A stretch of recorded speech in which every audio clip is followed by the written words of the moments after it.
కానీ మళ్ళా చెప్తున్నా, నువ్వు తొక్కుదా పోలీసు వాళ్ళతోటి నువ్వు ఏదో మా గొంతు నలిపేస్తా అని కనుక అనుకుంటే మాత్రము ఇక నువ్వు నాయనా డే డ్రీమ్స్, నీ అన్ని డే డ్రీమ్స్ ఇక చూద్దాం. నాకైతే నాకు తెలంగాణ ఆత్మను కించపరిచిన ఇలా మా బోటోళ్లను తెలంగాణ ప్రజలను కూడా ఇలా అందరు అవమానంగా ఇన్సల్ట్గా ఫీల్ అవుతున్నారు.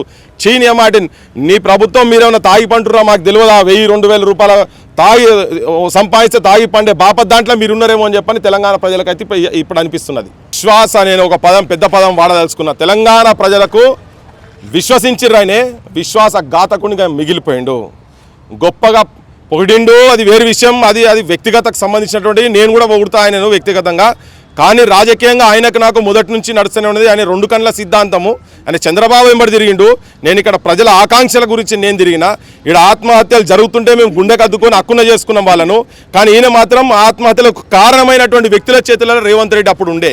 సో ఆయనకు నాకు తేడా వేరు, మిత్రుత్వం వేరు.